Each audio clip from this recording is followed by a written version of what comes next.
آپ نے کہا کہ بیت اللہ کو گرا کے دوبارہ بیت اللہ کی تعمیر شروع کرتے ہیں، لیکن تعمیر شروع کرنے کے لیے یقیناً پہلے بیت اللہ کو گرانا پڑنا تھا۔ اب گرانے کی ضرورت کون کرے کہ یہ اللہ کا گھر تھا، کفار بھی اس بات کو تسلیم کرتے تھے کہ یہ اللہ تعالیٰ کا گھر ہے۔ تو ولید بن مغیرہ نے کہا کہ اس کا ذکر سورۃ المدثر میں بھی آتا ہے اس بندے کا۔ ولید بن مغیرہ نے کہا کہ اللہ تعالیٰ اصلاح کرنے والوں کو ضائع نہیں کرتا، لہٰذا آپ بیت اللہ گرانا شروع کریں۔ اس نے بیت اللہ کی دیواریں گرانا شروع کی تو باقی سارے لوگ بھی مل گئے، تو حضرت ابراہیم علیہ السلام کی بنیادوں تک بیت اللہ کو گرایا گیا اور پھر اس کی دوبارہ سے تعمیر کی گئی، اور معاہدہ کیا گیا کہ صرف اس میں پاک اور صاف مال استعمال کیا جائے گا۔ اور 4-5 دن جھگڑا چلتا رہا ہجر اسود کی تنصیب کا کہ کون اسے تنصیب کرے، اور پھر بنو امیہ مخزومی نے اس کا حل نکالا۔ اس نے کہا کہ اس کی تنصیب وہ شخص کرے گا جو کل سب سے پہلے حرم میں تشریف لائے گا، اور حرم میں سب سے پہلے تشریف لانے والی شخصیت جناب محمد صلی اللہ علیہ وسلم، یعنی نبی علیہ السلام کا اعلان نبوت سے پہلے بھی 35 سال کی عمر میں بھی مسجد سے اتنا گہرا تعلق تھا۔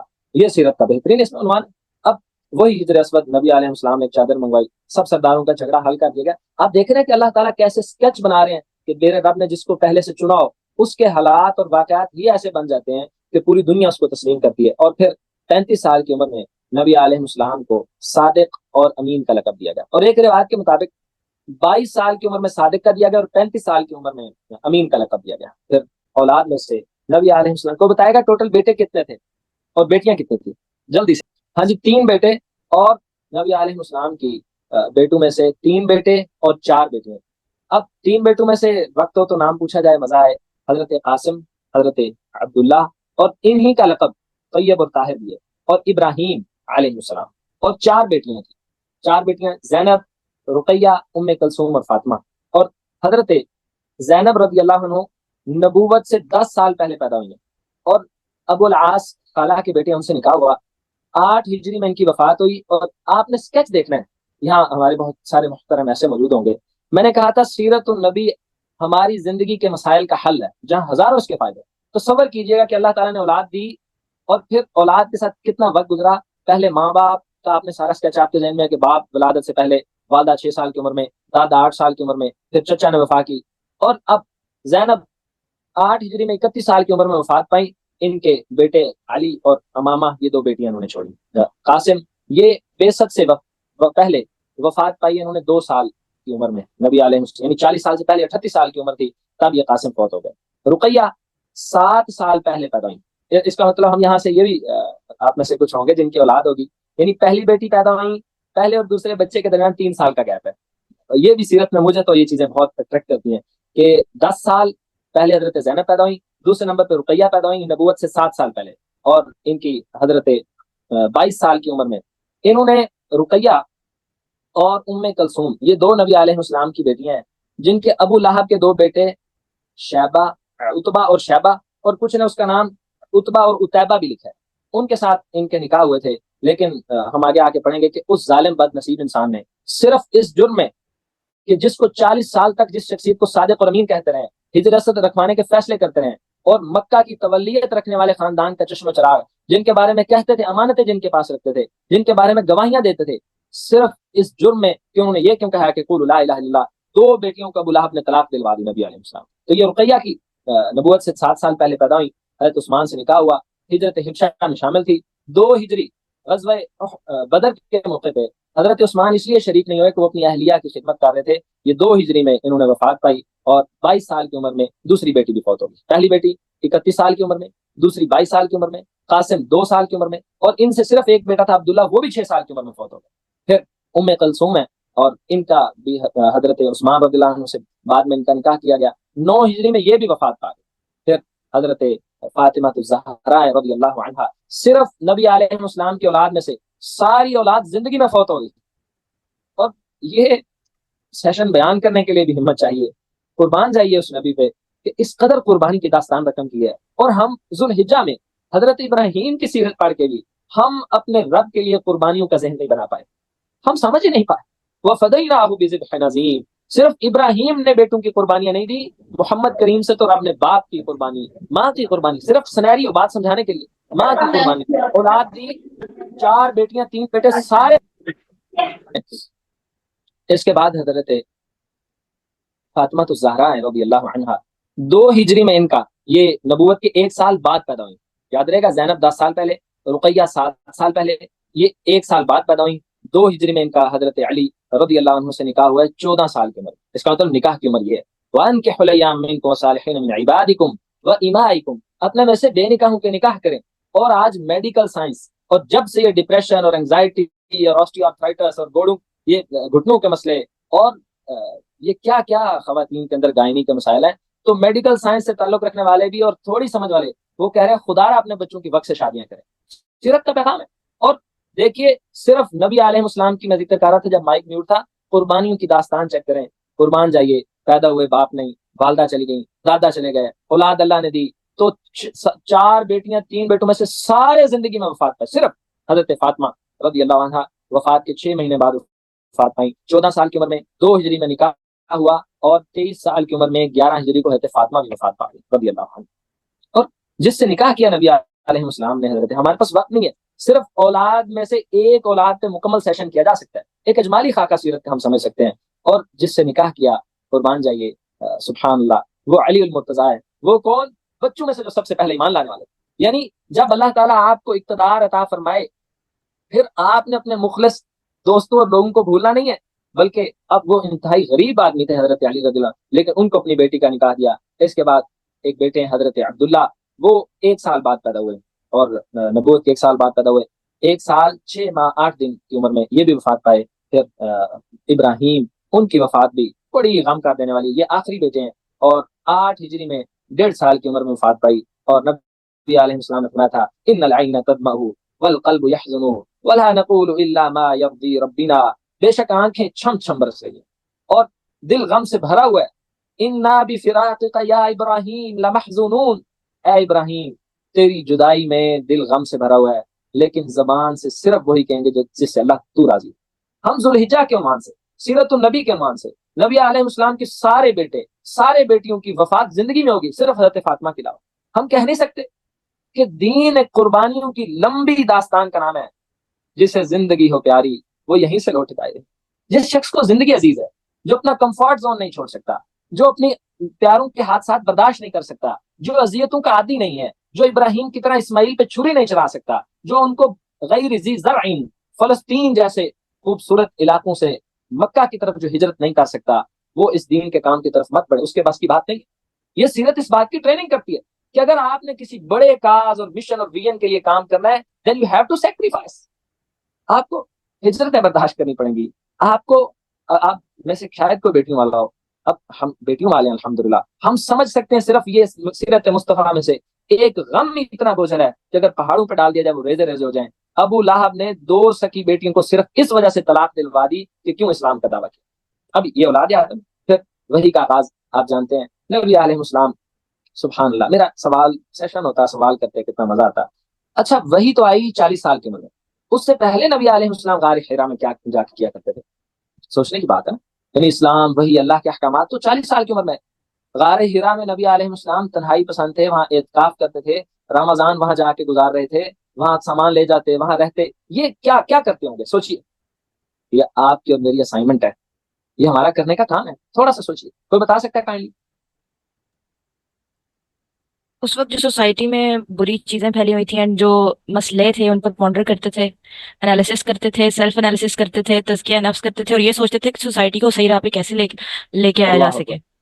فیکم، بارک اللہ فیکم، احسن اللہ علیکم، وجزاکم اللہ خیرہ. کتنی دلی خوشی ہے، ایگزیکٹ ورڈنگ. بھائی عزیز، لسنر، سامعین، دوستو، نبی علیہ السلام کی زندگی اس طرح بے فکری کی زندگی نہیں تھی. قرآن نے کہا ہے فَلَعَلَّكَ بَاخِعٌ نَفْسَكَ عَلَىٰ آثَارِهِمْ، آپ تو لگتا ہے اپنی جان کو ہلاک کر دیں گے اس غم کے پیچھے. اور فَلَا تَكُنْ عَلَيْهِمْ حَسَرَاتٍ، اے محمد صلی اللہ علیہ وسلم ان کے بارے میں اتنا غمگین مت ہوا. نبوت نہیں آئی، لیکن عرب کے اس ظاہری عرب میں رواج تھا کہ باپ کی بیویاں یعنی سوتیلی مائیں بیٹوں کو وراثت میں مل جاتی، یہ رواج تھا. عرب اپنی لڑکی کا رشتہ باہر کسی کو نہیں دیتے تھے، کہتے تھے داماد بنانا ہمارے لیے عیب ہے. یعنی اس انتہا کی بے شرمی اور حد سے گری ہوئی روایات میں پھنسے ہوئے تھے، اس لیے تو بچیاں زندہ درگور کر دیتے. اور آج بھی ہمارے معاشرے میں بھی یہ رواج آج بھی موجود ہے کہ ہم یہ رشتہ اس بیس پہ نہیں کریں گے. تو وہاں نبی علیہ السلام غور و فکر کرتے، تفکر کرتے. اسی طرح رمضان المبارک 21 رمضان کو فرشتہ نبی علیہ السلام کے پاس آیا، فرمایا اس نے مجھے پکڑ کے بڑی زور سے کھینچا، اور بھینچا کے الفاظ بھی آتے ہیں، اور پھر وہ واقعہ جو آپ نے سنا ہے، اقرأ ما انا بقاری، اس میں بڑا پیغام ہے، آپ سب کی خوش نصیبی ہے، ہماری خوش نصیبی، ہم پڑھنے پڑھانے والا کام کریں، جو اللہ کی زمین پہ اللہ کو انتہائی پسندیدہ ہے، اور پہلی وحی کا پہلا لیسن یہ ہے، اور الرحمن خلق الانسان علم القرآن، رحمان وہ ہے جس نے قرآن سکھایا پھر انسان کو پیدا کیا، یعنی پہلے تعلیم ہے، اقرأ پڑھیے، ما انا بقاری، میں تو پڑھنے والا نہیں ہوں، پڑھا لکھا نہیں ہوں، اقرأ بسم ربک الذی خلق خلق الانسان من علق، اقرأ وربک یہ علق انسان کو اس کی اوقات دکھانا ہے، عاجزی دکھانا ہے، اس کی تخلیق کی طرف غور و فکر کی دعوت دینا ہے۔ اس کے بعد نبی علیہ السلام پہ حضرت عائشہ کہتی ہیں وحی کا آغاز سچے خوابوں سے ہوا، اور نبی علیہ السلام نے فرمایا سچے خواب نبوت کے 46واں حصہ ہے، اور ایک حدیث میں آتا ہے کہ خواب پرندوں کی مانند ہے، اگر اس کو کسی کے سامنے کہا جائے تو پھر اس کو ٹانگیں لگ جاتی، ورنہ جب تک یہ بیان نہ کیا جائے تب تک اس کی تعبیر نہیں ہوتی۔ تو خوابوں کی وحی کی اقسام ہے کافی ساری، کبھی صرف آواز آتی فرشتہ نہیں آتا، کبھی فرشتہ آسمانی شکل میں آتا ہے، کبھی گھنٹی بجتی، کبھی اللہ تعالیٰ الہام کر دیتے۔ اور آج کے دور میں آپ پڑھے لکھے لوگ ہیں، میں آپ سے ریکویسٹ کروں گا آپ اسلام کو ڈیفینڈ کریں اپنی سائنس، اپنی لاجک، منطق کے ذریعے سے بھی، دلائل کے ذریعے سے۔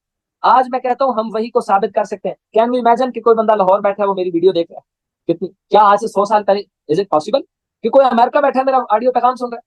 یعنی ایک انسان جتنا کمزور ہے وہ ایک ڈیوائس بنا کے دنیا کے ایک بر اعظم سے دوسرے بر اعظم تک ویڈیو بھی پہنچا سکتا ہے، وائس بھی پہنچا سکتا ہے۔ تو جو مالک الملک خالق کائنات ہے وہ 1450 سال پہلے آسمان سے زمین تک وہی نہیں بھیج سکتا؟ مالکم کیف تحکمون، آپ کو کیا ہو گیا، کیسی باتیں کرتے ہو؟ یا آج اس کا انکار کرو، اس ٹیکنالوجی کا انکار کرو۔ اتنا چھوٹا انسان اتنا بڑا کام کر سکتا ہے، تو اتنا بڑا رب اس کے نزدیک تو چھوٹا سا ہے، یہ کام کیوں نہیں کر سکتا؟ پھر غار ہرا مکہ سے 3 میل کے فاصلے پہ ہے، اور سوموار کو یہ فرشتہ آیا، نبی علیہ السلام پریشان ہے۔ اس وقت قمری اعتبار سے آپ صلی اللہ علیہ وسلم کی عمر 40 سال 6 ماہ اور 12 دن تھی، شمسی اعتبار سے 39 سال 3 ماہ اور 22 دن تھی، اور غار ہرا یہ 3 میل کے فاصلے پہ ہے، غار سور مکہ سے 5 میل کے فاصلے پہ ہے، ہجرت کے بعد غار سور میں قیام فرما، اور پھر یہ 21 رمضان کو وحی آئی، نبی علیہ السلام ابو برقہ بن نوفل والا سارا واقعہ، حضرت عائشہ صدیقہ والا، خدیجہ رضی اللہ عنہ والا آپ نے سنا ہوا، اس لیے ہم اختصار میں دیتے ہیں۔ وہاں بھی ایک پوائنٹ میں ضرور ذکر کروں گا، فرمایا تھا کہ ان قریب محمد آپ کی قوم آپ کو آپ کے قبیلے سے نکال دے، سیکریفائس، قربانیاں۔ اگر آپ نے اللہ کا کام کرنا ہے آپ کو اس کے لیے سیکریفائس کرنا پڑے گا۔ کوئی بہن ہے اس کو اس گرمی کی شدت میں پردہ کرنا پڑے گا، کوئی بھی انسان ہے اس کو لوگوں کی ملامت فیس کرنی پڑے گی، اس کو اپنے آپ کو مینٹلی پریپیئر کرنا چاہیے کہ میرا کاز بہت بڑا ہے اور اس لیے مجھے سیکریفائس کرنا ہے۔ اور کہا کہ کاش کہ میں اس وقت زندہ ہوا تو میں آپ کی تصدیق کروں گا، میں آپ کے ساتھ چلوں گا، میں آپ کی ڈھارس بناؤں گا۔ اور کہا کہ سنو محمد صلی اللہ علیہ وسلم، اتنی لذت آتی ہے یہ وحی کے الفاظ پڑھ کے، اے محمد صلی اللہ علیہ وسلم، یہ فرشتہ موسیٰ کے پاس بھی آیا تھا، اور یہ جس کے پاس بھی آیا ہے اس کی قوم نے اس کو اپنے گھر سے نکال دیا، اس کو صادق اور امین مانتے تھے، پھر اسی کو، یہ کتنا سخت الزام ہے یار، دل چیخ اٹھتا ہے کہ جس کو آپ صادق اور امین مان رہے ہو، صرف اس نے اتنا کہا قولوا لا الہ الا اللہ، آپ اس کو کہتے مجنون ہے، آپ اسی کو کہتے جادوگر ہے، آپ اسی کو کہتے ساحر ہے، آپ اسی کو کہتے اس کو کسی نے مبہوت کر دیا ہے، آپ اس کو کہتے اس کے پاس جن آتے ہیں۔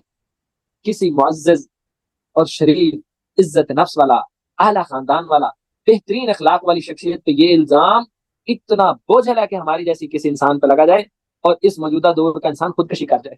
لیکن نبی علیہ السلام نے فیس کیا ان چیزوں کو۔ یہ ہمارے لیے لیسن ہے کہ you have to face your circumstances, you have to face your challenges, اور خندہ پیشانی سے، کھلے دل سے۔ اور لوگ دامن سی لیتے ہیں، ہر حال میں جی لیتے ہیں۔ عابد ہم دیوانے ہیں جو بال بکھیرے دیتے ہیں، یہ آپ اور ہم دیوانے بن گئے ہیں کہ ہم فیس کرنا نہیں جانتے، ہم ٹیکل نہیں کر سکتے۔ سیرت مصطفیٰ نے بڑا پیارا فیس کرنا سکھایا، اور ابراہیم نے بھی لوگوں کو فیس کیا، لیکن فیس تب ہوتا ہے اواہ منیب، جب یہ 2 خوبیاں ہوں، ایک اللہ سے بہت ڈرنے والا اور دوسرا بڑا رجوع کرنے والا، پھر وہ اللہ کے حضور اپنی گزارشات رکھ کے آسانی سے چیزیں فیس کر جاتا ہے۔ اور اعتکاف نبی علیہ السلام واپس گئے، اس کے بعد اپنے اعتکاف مکمل کیا، کچھ الفاظ یہ آتے ہیں، یعنی تنہائی میں وہ جو غار میں بیٹھنا تھا وہ اعتکاف مکمل کیا، اور یکم شوال کو پھر نیچے اترے، اور نبی علیہ السلام نیچے آ رہے تھے تو زور سے آواز آئی، آگے دیکھا کچھ نہیں، پیچھے دیکھا، رائٹ لیفٹ دیکھا، کچھ بھی نہیں، پھر اچانک دیکھا کہ آسمان پہ جبرائیل امین جلوہ افروز ہیں، اور اس منظر کو دیکھ کے ہیبت طاری ہوگی دل پہ۔ سوچئے یہ جبرائیل امین ہے، اور روایت میں آتا ہے کہ مشرق سے مغرب تک جبرائیل ہی لگتے تھے، سوچئے کہ یہ جبرائیل امین ہے، اور نبی علیہ السلام نے فرمایا جب اللہ تعالیٰ اپنا کوئی حکم ارشاد فرماتے ہیں تو جبرائیل ایک چٹائی کے ٹکڑے جتنا ہو جاتا ہے اللہ کے حکم کی ہیبت سے. تو تصور کیجئے کہ مالک الملک کتنی بڑی ذات ہوگی، کیا جلال ہوگا سبحان اللہ. اور انشاءاللہ قیامت کے دن آپ ہم ضرور اپنے اللہ کا دیدار کریں گے. یہ آن لائن یعنی دیکھو یہ اللہ کی محبت کی دلیل ہے نا کہ لوگ کس کونے میں فقط ایک اللہ کی رضا کی خاطر اس کے سیشن اٹینڈ کر رہے ہیں، اس کا تعارف. یہ جبرائیل امین تھے. پھر وہی کی آیات نازل ہوئی، یا ایھا المدثر قم فانذر وربک فکبر وثیابک فطہر. یا ایھا المدثر قم فانذر وربک فکبر وثيابك فطهر والرجز فاهجر ولا تمنن تستكثر ولربك فاصبر فإذا نقر في الناقور فذلك يومئذ يوم عسير. یہ وہی کیا آیات اتری. اے چادر نبی علیہ السلام پریشان ہو کے گھر آئے، زملونی دثرونی بوس خوف سے، اے چادر اوڑھ کے سونے والے. اس کی تفسیر پہ سیشن دل چاہتا ہے، اسی کی تفسیر کرتے رہیں. اے چادر اوڑھ کے سونے والے محمد قم فانذر، سونے کا وقت. پھر قربانی کی داستان. مفسرین کہتے ہیں کہ اس آیت نے نبی علیہ السلام کے قلوب اذہان میں بھونچال مچا دی. سب راحتیں مشقتوں میں بدل گئیں، سب آرام تھکان میں بدل گئے. کسی قسم کا کوئی بریک کا تصور ختم ہو گیا. بس دن رات صبح شام اٹھتے بیٹھتے چلتے آہستہ آواز میں بلند آواز میں ایک ہی مشن تھا کہ اس گمراہی میں پھنسے ہوئے معاشرے کو اللہ کے دین کی دعوت دینی ہے. قوم اٹھیے فانذر، اے محمد اب سونے کا وقت نہیں ہے. آپ جس پہ اتنا عرصہ غور و فکر کرتے رہے، اب یہ نبوت کی ذمہ داری آپ کے کندھوں پہ آن پہنچی ہے. اب آپ اور ہم بتائیں، ہم کنتم خیر امہ کا لیبل لینے کے بعد بھی ہم اسی طرح بے فکری سے سوئے ہوئے ہیں.